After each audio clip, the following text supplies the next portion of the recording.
साहेब बंदगी सतनाम। हमारे इस चैनल कबीर मूल ज्ञान सत्संग पर सतगुरु नितिन दास महाराज के सत्संग अपलोड किए जाते हैं। आप ये सत्संग सीधे कहत कबीर सुनो भाई साधो चैनल पर भी सुन सकते हैं। आज हम इस सत्संग में जानेंगे कि कैसे जीव अपने इस इंसानी चोले को बर्बाद कर रहे हैं। ये इंसानी चोला को दो तरह से बर्बाद करते हैं। जैसे कि एक बच्चा पैदा हुआ, फिर उसने पढ़ाई लिखाई की, फिर नौकरी की, फिर शादी की, फिर बच्चे पैदा किए, काम धंधा किया और फिर मर गए। और दूसरा ये होता है जिसमें हम भक्ति तो करते हैं अपने अपने भगवान की, लेकिन अज्ञानतावश हम उस शब्द गुरु की भक्ति नहीं कर पाते, उस परम पुरुष को नहीं जान पाते और अपना सारा जीवन उसी 52 अक्षर की भक्ति करते करते गवा देते हैं और फिर मर जाते हैं। और जब तक इस 52 अक्षर के जाल से बाहर नहीं निकल जाते, इस 52 अक्षर को जान नहीं लेते, तब तक हम सत भक्ति नहीं कर सकते और ना ही इस संसार से मुक्त हो सकते हैं। इसलिए बार बार हमारा आना जाना लगा रहता है। इस जीव को सत भक्ति का मार्ग बताने के लिए ही संत महात्मा यहाँ पर आते हैं और हमारा ही ज्ञान देने के लिए, जिसे हम भूल चुके हैं, जिसके कारण हम इन मूर्ति पूजा और कर्म कांड में लगे रहते हैं। अगर पूजा करनी है तो अपने गुरु को परमात्मा मानकर उसकी पूजा कर सकते हैं, वो भी तब जब सतगुरु आपके सामने जीवित अवस्था में हो, सिर्फ तभी। कभी भी गुरु की मूर्ति बनाकर पूजा नहीं करनी है, क्योंकि मूर्ति पूजा ये सब जड़वत है। लेकिन वो सतगुरु परमात्मा द्वारा भेजा हुआ ही है, जो इस जीव का शरीर धारण करके आया है। वो सतगुरु हमें जगाने के लिए, सत भक्ति का ज्ञान बताने के लिए आया है और बार बार आते हैं और बाद में उसी शब्द गुरु में समा जाते हैं, उसी परम पुरुष में विलीन हो जाते हैं। इसी प्रकार हम भी उन संतों की वाणी सुनकर और उनके बताए मार्ग पर चलकर ही हम उस सत्य को जान सकते हैं और हमेशा हमेशा के लिए उसमें समा सकते हैं।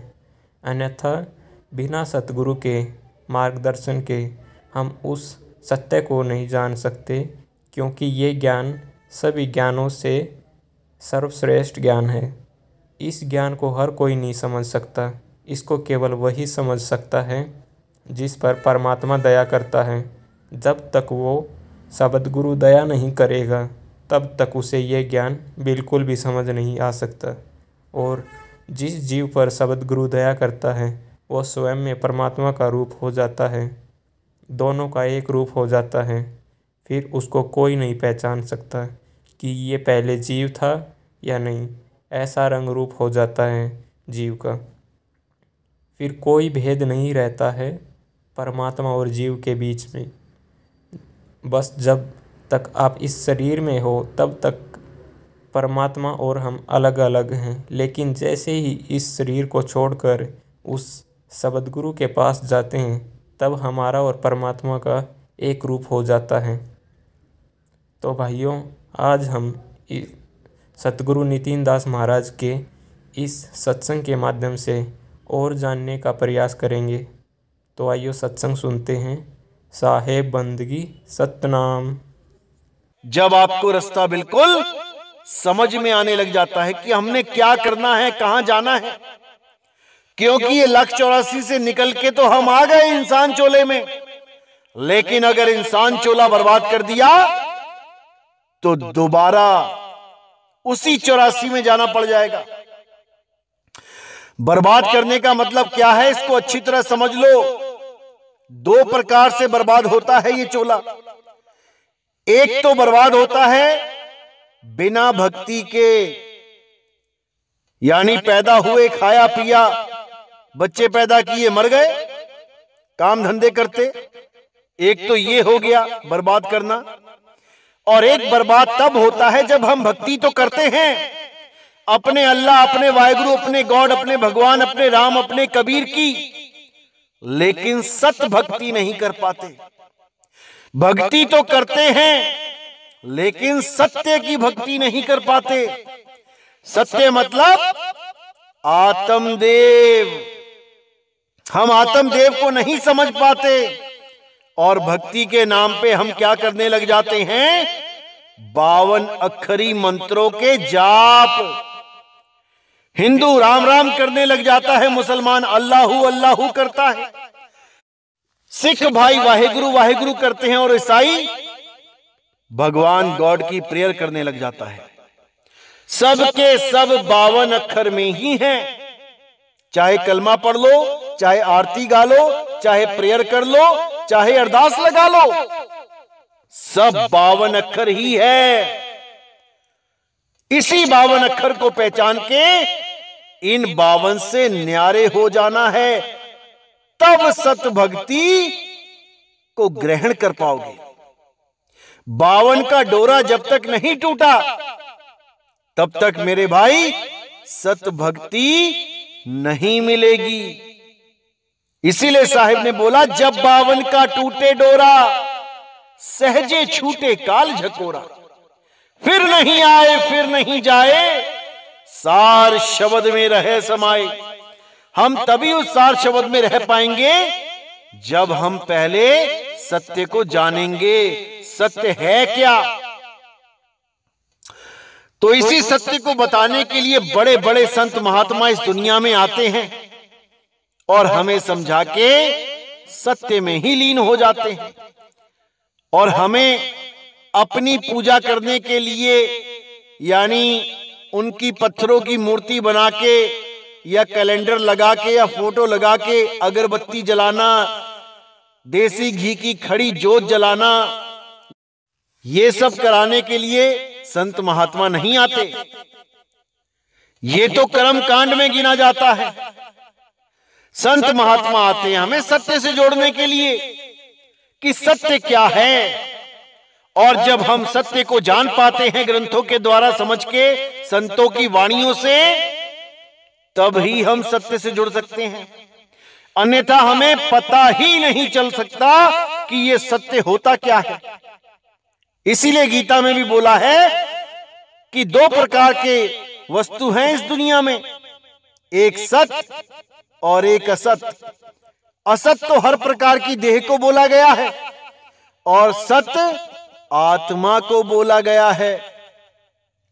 आत्मा को जानना ही पड़ेगा, तभी आप इस जीव अवस्था से उठ के आत्म अवस्था में पहुंचोगे और आत्म अवस्था में पहुंच के ही आपको परम गति मिलेगी।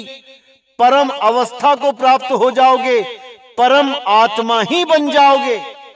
लेकिन ये तब होगा जब आप आत्म ज्ञान में लीन रहोगे। आत्म ज्ञान के अलावा और किसी ज्ञान को सत्य ना तो मानोगे और ना ही उसके पीछे लगोगे, अपनी सूरत को भटकाओगे, कभी नहीं। अब केवल आत्मा में ही रमण करना है, आत्मा में ही स्थित रहना है और आत्म ज्ञानी हो जाना है, क्योंकि ज्ञानों में सर्वश्रेष्ठ ज्ञान केवल आत्म ज्ञान है। आत्म ज्ञान में स्थित हो जाओगे, परमात्मा स्वयं हो जाओगे। अरे कोटि तो ब्रह्मा भय, कोट भय ईश, साहिब तेरी बंदगी से जीव बने जगदीश। इस जीव को ही इतनी ऊंची गति मिल जाती है कि ये परमात्मा के साथ सिंहासन पे बैठता है जाके, और फिर इसे कोई पहचान नहीं पाता कि ये जीव था कि परमात्मा है। तो साहिब कहते हैं अब तो जाए चढ़े सिंहासन, अरे मिले हैं सारंग पानी, राम कबीरा एक भय है, कोई ना सके पहचाने। कोई नहीं पहचान पाएगा जब आप परमात्मा में लीन रहोगे। आप ही परमात्मा हो जाओगे जब इस देह को छोड़ के सदा सदा के लिए उस मालिक में लीन हो जाओगे। अभी आपको परमात्मा नहीं कह सकते, क्योंकि अभी अवस्थाएं 2 हैं। अभी आप जीव अवस्था में हो और परमात्मा उच्चतम अवस्था में है। इसीलिए आप जीव कहला रहे हो, दुख भोग रहे हो। तो साहब कहते हैं एक कहो तो है नहीं। अभी कोई कहे कि जीव ही परमात्मा है तो नहीं है। परमात्मा निर्भय है और जीव भय में है। अरे एक कहो तो है नहीं और दो कहूं तो गारी। जब इस जीव को उस परम अवस्था तक पहुंचने के बाद भी कोई कहे कि जीव और परमात्मा अलग अलग हैं तो गाली के समान हो जाता है, क्योंकि अब वो दो नहीं रहे, अब वो एक हो गए हैं। पहले एक नहीं थे, अब वो एक हो गए हैं। अरे एक कहूं तो है नहीं और दो कहूं तो गारी। जैसा है तैसा कहूं कहे कबीर विचारी। जिस अवस्था में जो है उसका वैसा ही वर्णन करता हूं मैं। तो इस बात को अच्छी तरह समझ जाना है मेरे भाइयों कि आपने ही परम गति को प्राप्त करना है और किसी की पूजा नहीं करनी है, किसी जड़ की पूजा नहीं करनी है। अगर पूजा या सेवा करनी है तो केवल गुरु की कर सकते हैं। परमात्मा का रूप मान के गुरु की पूजा कर सकते हैं, लेकिन कैलेंडर की, मूर्ति की, पत्थरों की पूजा अलाउड नहीं है। चाहे गुरु की ही मूर्ति क्यों ना बना ली, पत्थर की अलाउ नहीं है। चाहे गुरु की फोटो क्यों ना खींच के अगरबत्ती लगा ली, अलाउ नहीं है। कोई भी जड़ वस्तु की पूजा अलाउ नहीं है। पूजा केवल चेतन सत्ता की करनी है, उस आत्मदेव की करनी है। जो आत्मदेव गुरु में विद्यमान है उसकी पूजा कर सकते हो, लेकिन शरीरों की नहीं करनी होती है। अरे सेवा को दो ही भले, एक संत एक राम, और राम है दाता मुक्ति का, संत जपावे नाम। अगर सेवा करनी है तो संतों की सेवा और परमात्मा की सेवा, ये दो ही सेवा के लायक हैं। संतों की सेवा कैसे करते हैं? संतों की सेवा करते हैं प्रचार में योगदान करके, क्योंकि जो संत अपना जीवन प्रचार में लगा देते हैं, जो संत अपना जीवन मालिक की बंदगी करने और करवाने में लगा देते हैं, उनके प्रचार में अगर हम कुछ योगदान कर सकें तो ये संतों की सेवा ही है। संतों की सेवा का मतलब ये नहीं कि तुम उनकी तेल मालिश करते रहो, तुम उनके हाथ पैर दबाते रहो, ये संतों की सेवा नहीं है। संतों की सेवा है उनके काम में आप अगर हाथ बटाते हो तो, जिस काम के लिए वो इस दुनिया में आए हैं उस काम में अगर आप सहयोग करते हो तो वो सच्ची सेवा है संतों की। संत यहां पे अपने हाथ पैर दबाने नहीं आते, लेकिन अगर हजारों किलोमीटर संत पैदल चल के नाप देते हैं और अगर आप हाथ पैर दबा भी देते हो तो भी इसमें कोई बुराई नहीं है। लेकिन कोई कहे कि संत बने ही इसलिए हैं कि हाथ पैर ही दबवाने हैं हमने लोगों से, तो वो संत किसी सेवा के लायक नहीं है। क्योंकि बहुत से संत देखे मैंने जो पूरे दिन आश्रमों में पड़े रहते हैं, ना तो किसी जीव को जगाने के लिए वो एक कदम बाहर निकालते हैं अपने आश्रमों से, ना ही कभी कहीं भ्रमण करने के लिए निकलते हैं। खाया पिया और आश्रम पे पड़े रहे, यही काम होता है उनका सारा दिन। और शाम को बढ़िया तेल मालिश करवाते हैं, हाथ पैर दबवाते हैं अपने चेले चपाटों से। ये संतों के लक्षण नहीं हैं। साहिब कहते हैं संत तो चलता भला, एक नदी और एक संत ये दोनों चलते ही भले हैं। ये चलेंगे तो दुनिया की प्यास बुझेगी, पानी की प्यास भी बुझेगी अगर नदी चलेगी, और आध्यात्मिकता की भी प्यास बुझेगी जब संत चलेगा। नदी ठहर गई और संत ठहर गया तो किसी काम के नहीं रहे। ठहरे हुए पानी में कीड़े पड़ जाते हैं और ठहरा हुआ संत ना तो किसी लोक कल्याण के काम आता है और ना ही उसका कोई जीवन का मकसद रह जाता है। बस खाया पिया और सो गया। बाबा नानक जैसे संतों ने आधी दुनिया घूम ली पैदल चल के जीवों को जगाने के लिए, लेकिन आज के संत ये अपने आश्रमों से बाहर निकलने की हिम्मत नहीं करते। ये सोचते हैं अरे कौन पैदल चले, कौन जाए, कहां जाए, किसे समझाए। अरे यहीं बैठे रहो। जो हमारे गुरुजी ने, हमारे दादा गुरुजी ने जो चेले बनाए हैं, अरे आके पैसा चंदा चढ़ा जाते हैं। क्या करना हमने बाहर जाके, हमारा गुजारा हो रहा है। ऐसी भावना वाले भी संत हैं, लेकिन वो संत कहलाने लायक भी नहीं है, क्योंकि हाथ पैर सलामत होते हुए भी भक्तों के चंदे से अपना पेट पालते हैं। वो संत कहलाने लायक नहीं है, क्योंकि साहिब ने साफ बोला, कहें कबीर कुछ उद्यम कीजिए और आप खाएं औरों को दीजिए। कबीर साहब ने खुद कपड़ा बुनने का काम किया, रविदास जी ने खुद जूते गांठने का काम किया। बहुत से संतों ने काम करते हुए गुरुवाई करी है, शिष्यों को भी तारा है, प्रचार भी किया है और कर्म भी किया है। केवल आश्रमों में बैठ के तेल मालिश नहीं करवाई उन्होंने, या चेले चपाटों से केवल अपनी देह की सेवा ही नहीं करवाई। गांव गांव घूम के हजारों लाखों जीवों को चेताया भी है। असली संत यही होते हैं। ऐसे ही संतों की सेवा करनी चाहिए, जो खुद भी भक्ति करके तर जाते हैं और अन्य जीवों को भी सत भक्ति से जोड़ देते हैं। असल में यही संत सेवा के लायक होते हैं।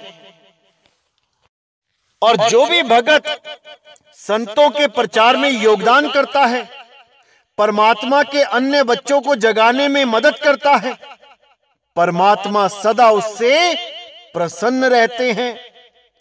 कभी भी कहीं पर भी मुसीबत में मालिक अकेला नहीं छोड़ते। बड़ी से बड़ी मुसीबत को पल में काटने की ताकत रखते हैं मालिक।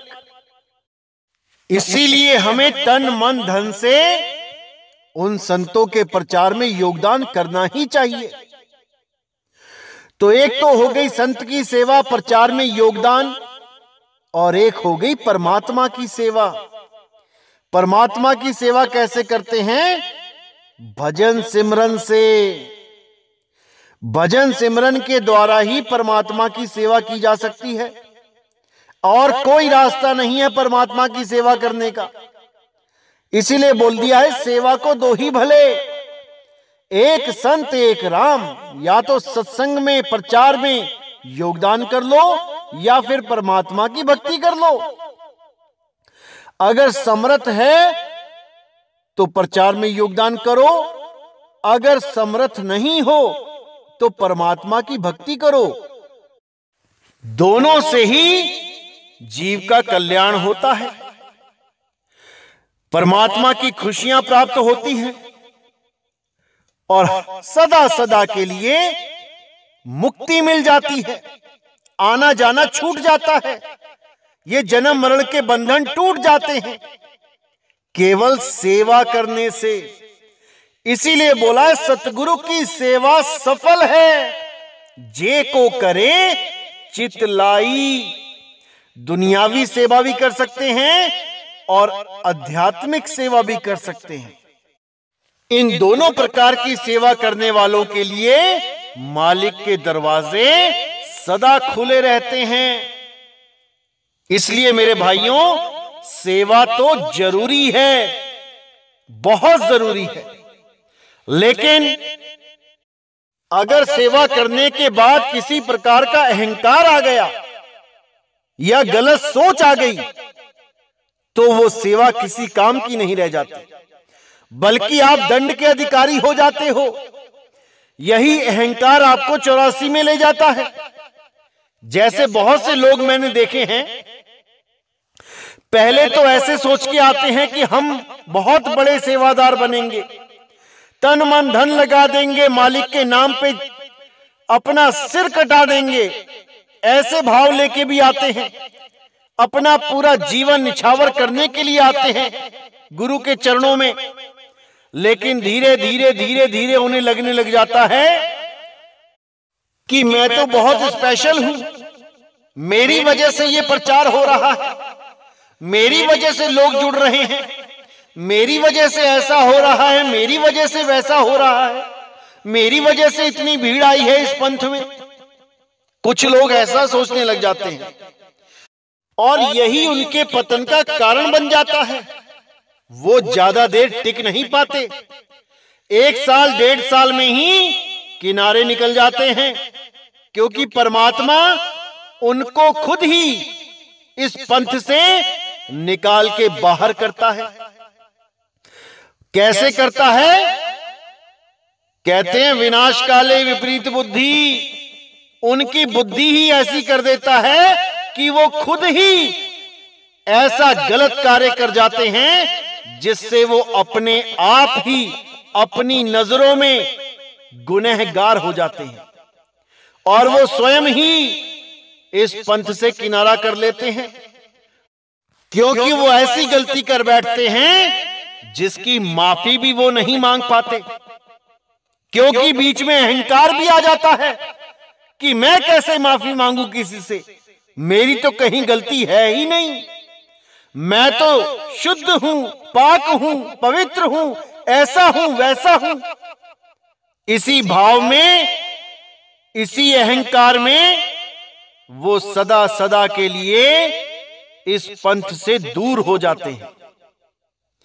ऐसे भी सेवादार आते हैं और कई सेवादार ऐसे भी आते हैं जो गुरु पे ही अधिकार जमाने लग जाते हैं कि जैसे मैं बोलूंगा गुरुजी वैसे ही करें, हर बात मुझे बताएं, कहां जा रहे हो, क्यों जा रहे हो, कितने दिन के लिए जा रहे हो, सारा कुछ जानने की कोशिश करते हैं। ऐसे भी सेवादार हैं, पहले खुद जान लेते हैं, फिर दूसरों को बताते हैं कि मुझे सब पता है गुरुजी कहां जा रहे हैं, क्यों जा रहे हैं, यानी मैं उनका बहुत खास हूं। फिर अपने आप को खास सिद्ध करने में लग जाते हैं, जबकि ये नहीं जानते कि गुरु के लिए सारे शिष्य बराबर हैं। यहां पे ऊंच नीच का भेद नहीं है, सब शिष्य एक समान हैं, कोई खास नहीं है और कोई आम नहीं है, सब बराबर हैं। तो ये जो बाकियों से ऊंचा ऊंचा दिखने की कोशिश करते हैं, ये सब मेरी नजर में आ रहे हैं। सबकी परीक्षा चल रही है और 2023 में रिजल्ट सामने होगा। इसलिए मैं फिर कह रहा हूं, सेवा करनी है तो सेवादार की तरह करो। ये चुस्त चालाकियां, ये ऊंचा ऊंचापन, ये सब यहां नहीं चलने वाला। यहां पर तुम्हें ऐसा हो जाना है जैसे पांव तले की घास, तब समझो कि मुक्ति होगी। अगर यहां पे ऊंचा होने की कोशिश करोगे तो ज्यादा दिन टिक नहीं पाओगे। अगर बाकी संगत से अपने आप को महान समझने की कोशिश करोगे तो टिक नहीं पाओगे। सब एक बराबर हैं, सब एक समान हैं। भक्ति करो और मुक्ति प्राप्त करो, इसके अलावा और कोई टारगेट होना ही नहीं चाहिए। तो जो भगत इस भावना के साथ भक्ति करते हैं कि हम सब एक हैं, हम में कोई बड़ा नहीं, कोई छोटा नहीं। अगर गुरु ने किसी को चुना है सेवा के लिए तो इसका मतलब यह नहीं कि वो बाकियों से ऊंचा हो गया। इसका मतलब यह है कि उसके कर्म बाकियों से भी भारी हैं। उसके कर्म काटने के लिए उसको सेवा के लिए चुना गया है कि सेवा करेगा तो कर्म कटेंगे। ना कि कोई ये समझने लग जाए कि जो गुरुजी के साथ रहता है उसके तो बड़े ऊंचे भाग हैं और हम नहीं रह पाते, हमारे बड़े बेकार भाग हैं। ये गलतफहमी दिल से निकाल दो। क्योंकि परमात्मा जिस पे दया करता है घर बैठे पर ही कर देता है। जरूरी नहीं कि तुम हमारे साथ ही घूमो, हमारे पीछे पीछे भागो तभी तुम्हें परमात्मा मिलेगा, ऐसा बिल्कुल नहीं है। सच्चे मन से उस मालिक का ध्यान करो, उस मालिक को ध्याओ, उसके नाम में स्थिर हो जाओ, फिर देखो कि क्या होता है, फिर देखो परमात्मा की कैसी दया होती है। हृदय नाम ते आओ, घर बैठे प्रभ पाओ। वो मालिक घर बैठे बैठे मिल जाएगा, कहीं जाने की जरूरत नहीं पड़ेगी। लेकिन बस मन सच्चा होना चाहिए, भक्ति सच्ची होनी चाहिए, सेवा सच्ची होनी चाहिए, अहंकार नहीं आना चाहिए कि अगर मैं ना होता तो ये पंथ ना चलता, इस पंथ को चलाने में मैंने बहुत बड़ा योगदान दिया है। मेरे भाई, जहां मुर्गा नहीं होता वहां भी सूरज उगता ही है। मुर्गा इस गलत फहमी में ना रहे कि मैंने बांग दी है तो सूरज उगा है। ऐसे कई बांग देने वाले आए और कई बांग देने वाले चले गए, लेकिन परमात्मा किसी का मोहताज नहीं रहा कि वो किसी का मोहताज है कि तुम पंथ में आए थे तो पंथ में लोग जुड़ने लग गए थे। इस गलत फहमी से जल्दी बाहर निकल जाओ तो अच्छा है। तो मेरे भाइयों, सेवा करो, लेकिन अहंकार को कभी भी आड़े मत आने देना, नहीं तो सेवा का फल तो साइड में चला जाएगा और अहंकार का फल पहले मिल जाएगा। इस पंथ से भी अलग हो जाओगे और मालिक की भक्ति से भी दूर हो जाओगे, और उसके बाद 1,84 में जो दुख भोगोगे वो अलग होगा। इसलिए मेरे भाइयों, सेवा करो, दिल से करो, लेकिन अहंकार को कभी आगे मत आने दो, क्योंकि जब तक सच्चे मन से सेवा नहीं की जाए तब तक वो सेवा लगती ही नहीं है। जैसे आपको ओम तत् सत असत का ज्ञान समझाया गया कि अगर आपका भाव सत्य है तभी आपके ये यज्ञ जप तप सफल होते हैं। अगर आपका भाव ही असत्य है तो आप कितना ही क्यों ना कर लो, वो यज्ञ जप तप वो सफल हो ही नहीं सकता। इसी प्रकार गुरु की सेवा भी 2 प्रकार के जीव करते हैं।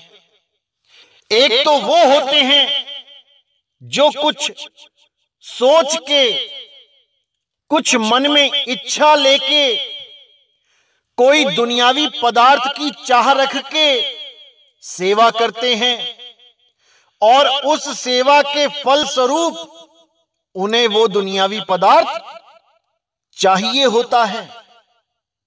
वो किसी ना किसी आस को लगा के सेवा करते हैं।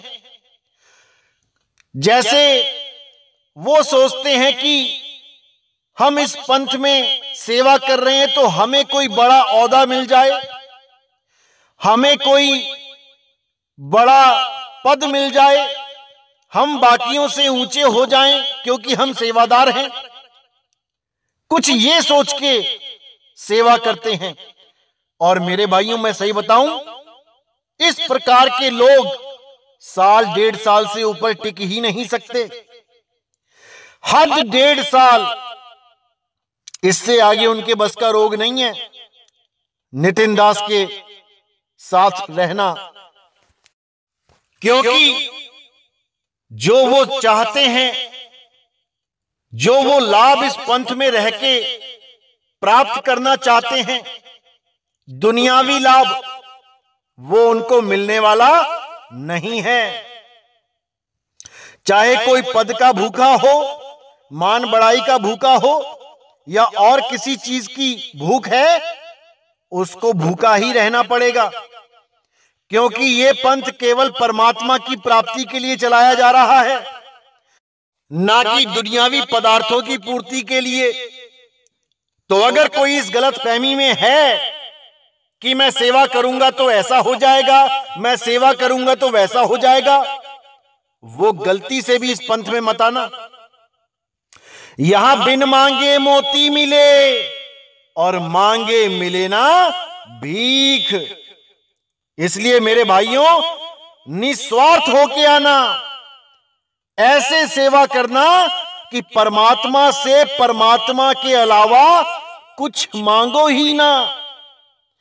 अगर कुछ मांगना है तो परमात्मा से परमात्मा को मांगो। अगर वो मिल गया तो सब कुछ मिल गया समझो। फिर ये दुनियावी भूख खत्म हो जाएगी, फिर कुछ नहीं चाहिए तुम्हें।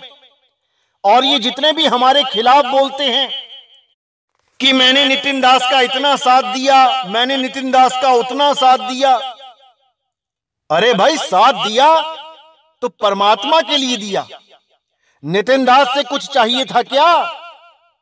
और अगर इस आस में साथ दिया कि नितिन दास कुछ देगा तो तुमसे बड़ा कोई मूर्ख नहीं है। क्योंकि मैं पहले ही सत्संग से बोलता आ रहा हूं कि हमारे पंथ में दुनियावी पदार्थों को प्राप्त करने की इच्छा रखने वाले किनारे से निकल जाओ, पतली गली में से निकल जाओ। यहां पर तुम लोग के लिए कोई जगह नहीं है। ये पंथ ऐसा है जहां बिना मांगे मोती मिलेंगे, लेकिन मांगने पे भीख भी नहीं मिलेगी। इस पंथ में केवल वो लोग आए जिनको दुनियावी पदार्थों की चाह नहीं है, भले वो गरीब क्यों ना हो, भले वो अरबपति अमीर क्यों ना हो, लेकिन अगर दुनियावी इच्छा रखेगा तो इस पंथ में ज्यादा दिन टिक नहीं पाएगा। इसीलिए बार बार कहता हूं कि इस पंथ में केवल वो भगत आए जो केवल और केवल मुक्ति प्राप्त करना चाहते हैं। मुक्ति के अलावा अगर छोटी सी भी आस लगा के रखी दुनिया से, तो इस पंथ में तुम्हारे लिए कोई जगह है ही नहीं। यहां तो वो आए जो अपनी गर्दन कटवाने के लिए तैयार है मुक्ति पद के लिए। अरे शीश दिए जो गुरु मिले तो भी सस्ता जान। शीश देने का मतलब ये नहीं कि तुम सिर काट के दे दो। शीश देने का मतलब है कि अपने अहंकार का सिर झुका दो, अपनी इच्छाओं को खत्म कर दो। जो परमात्मा दे रहा है, जो परमात्मा आपके लिए कर रहा है, उसमें संतुष्ट हो जाओ, उससे डिमांड मत करो। उसको बच्चा मत समझो कि तुम्हारे बार बार कहने पे वो समझेगा कि तुम्हें क्या चाहिए। अरे वो तुम्हारे बिना बोले ही जानता है कि तुम्हें किस चीज की जरूरत है। बिन बोलिया सब किछ जानदा, किस आगे कीजे अरदास। किसके आगे अरदासें कर रहे हो भाई? जो सब कुछ जानता है तुम उसको बताने की कोशिश कर रहे हो कि तुम्हें क्या चाहिए। ये बचपना जितना जल्दी हो सके छोड़ दो। अरे जो तू चाहे मुझको छोड़ सकल की आस, मेरे जैसा हो रहे सब सुख तेरे पास। अगर तुमने सारे स्वार्थों को किनारे रख के सेवा सतगुरु की कर ली तो मेरे भाई तुम्हें जन्म मरण में लाने वाला कोई माई का लाल पैदा ही नहीं हुआ। वो परमात्मा ऐसी दया करेगा, ऐसी दया करेगा कि तुम संभाल नहीं पाओगे। वो जब देगा तो छप्पड़ फाड़ के देगा। इसीलिए मेरे भाई, अगर सेवा करनी है तो ऐसे करो जैसे सब मालिक का ही है। तुम केवल एक नौकर हो, नौकर से ज्यादा कुछ नहीं। सेवा करनी है तो ऐसे करो, वरना अहंकारी बनके दर दर की ठोकरें खाओगे। उस सेवा का कोई फायदा नहीं, कोई लाभ नहीं। और अगर सेवा के बदले तुम्हें कुछ चाहिए, कुछ डिमांड है तुम्हारी, कुछ आस लगा रखी है, तो मेरे भाई वो आस टूटेगी। दुख पाओगे, रोगे, चीखोगे, चिल्लाओगे कि मैंने इतनी देर सेवा करी, मैंने इतने साल सेवा करी, मुझे कुछ मिला नहीं। दुनियावी पदार्थ, इच्छाएं, वो भाई नहीं मिलने वाली। नेकी कर दरिया में डाल, तुम्हें इस सेवा का फल वहां मिलेगा जहां परमात्मा तुम्हें अपनी गोद में बैठाएगा। जैसे ध्रुव को उसकी मां ने सही गाइड किया कि बेटा, जिस पिता के गोद में तू बैठना चाह रहा है, तू रो रहा है, तुझे बैठने नहीं दिया जा रहा, ये गोद तो कुछ सालों के लिए है। कितने दिन बैठोगे इस गोद में? एक दिन पिता भी चला जाएगा, पुत्र भी चला जाएगा। अगर सच में गोद में ही बैठना चाहते हो तो परमात्मा की गोद में बैठो। उस 6 साल के बालक को मां रूपी ऐसा गुरु मिला कि उसने उस दुनियावी पिता की गोद त्याग दी, दुनियावी इच्छा त्याग दी। अब उसे कोई सरोकार नहीं है पिता की गोद से, इस दुनिया से। अब वो अपने भगवान की गोद में बैठने के लिए घने जंगल में चला गया, जहां जंगली जीव जंतुओं का भंडार था। लेकिन फिर भी वो 6 साल का बालक उस तप में लीन हो गया और जो उसे चाहिए था वो उसे मालिक ने दिया। अरे जो जो मांगो ठाकुर अपने से, सोई सोई देवे। इस वाणी को पढ़ के कई लोग कहने लगते हैं, देखो हमें हर चीज ठाकुर से ही मांगनी है। अरे भाई, ये मुक्ति पद की बात हो रही है कि जो जो मांगो ठाकुर अपने से, सोई सोई देवे। ये दुनियावी चीजें तो आपके पिता भी दे सकते हैं, उनसे मांग लो। आपकी माता भी दे सकती है, उनसे मांग लो। आपके पड़ोसी भी दे सकते हैं, दादा दादी, चाचा चाची, नाना नानी, कोई भी दे सकता है। लेकिन जो मुक्ति पद की बात है वो केवल ठाकुर दे सकता है और किसी के बस की बात नहीं है। तो उन सेवादारों को मैं सलाह देना चाहता हूं जो ये सोचते हैं कि मैंने बहुत सेवा करी है और मुझे कोई परिणाम नहीं दिया गया, इसलिए मैं नितिन दास को गालियां दूंगा, मैं नितिन दास को खूब बदनाम करूंगा। तो मेरे भाइयों, आपकी गालियों का स्वागत है, आपकी दी हुई बदनामियों का भी स्वागत है। नितिन दास को किसी से कोई फर्क नहीं पड़ता।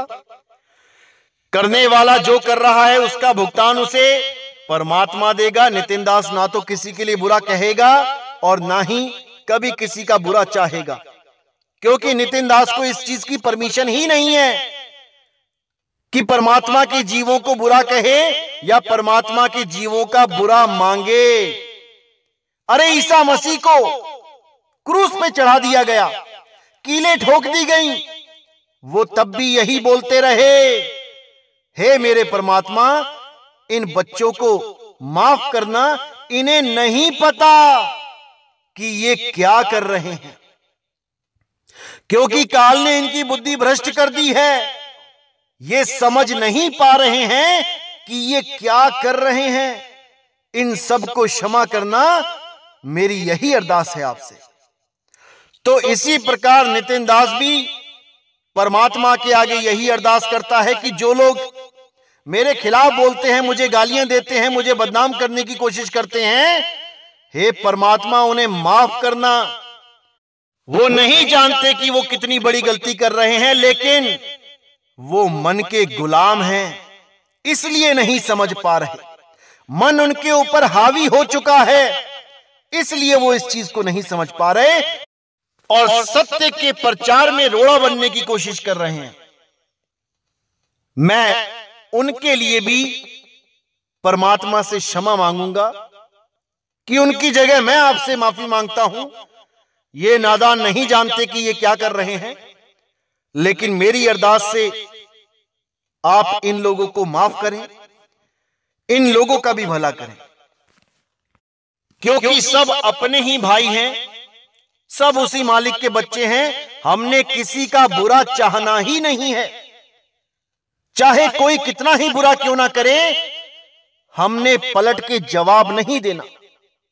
कोई कितना ही बकवास क्यों ना करता रहे, हमने पलट के जवाब नहीं देना है। यही कबीर साहब का सिद्धांत है और हमने इस सिद्धांत पे अटल होके चलना है, अटल होके चलना है। तो मेरे भाइयों, सेवा का जो लाभ है, सेवा का जो महत्व है, वो आपको मैंने बता दिया है।